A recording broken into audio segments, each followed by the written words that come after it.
l'œuvre de bande dessinée la plus chère du monde. Exposé depuis ce matin à Paris, ce dessin a été réalisé en 1932 par Hergé pour illustrer la couverture de la première édition de Tintin en Amérique.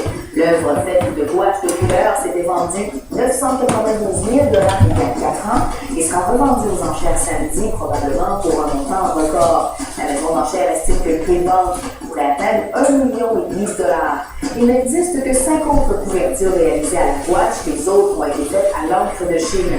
300 autres objets de collection de l'œuvre d'Hergé seront également offerts aux enchères samedi, dont une série d'albums signés de la main de l'artiste qui devrait s'envoler à 50 000 $ chaque année. Depuis 80 ans, plus de 200 millions d'albums de Tintin ont été vendus dans le monde. On vous propose ce soir les lumières d'un analyste géopolitique réputé avec qui on va pouvoir jeter un regard sur la situation économique internationale aux États-Unis et en Europe. On retrouve dans nos studios de Sherbrooke Pierre Fournier, analyste géopolitique à la Financière Banque Nationale. Bonsoir, M. Fournier. Bonsoir. D'abord, on va parler des États-Unis, création de seulement 69 000 emplois aux États-Unis au mois de mai. On a vu les soubresauts boursiers de la journée. Il y a vraiment une ruée vers les obligations américaines. L'indice de volatilité qui est à son plus haut en 5 mois. Qu'est-ce qui se passe aux États-Unis présentement?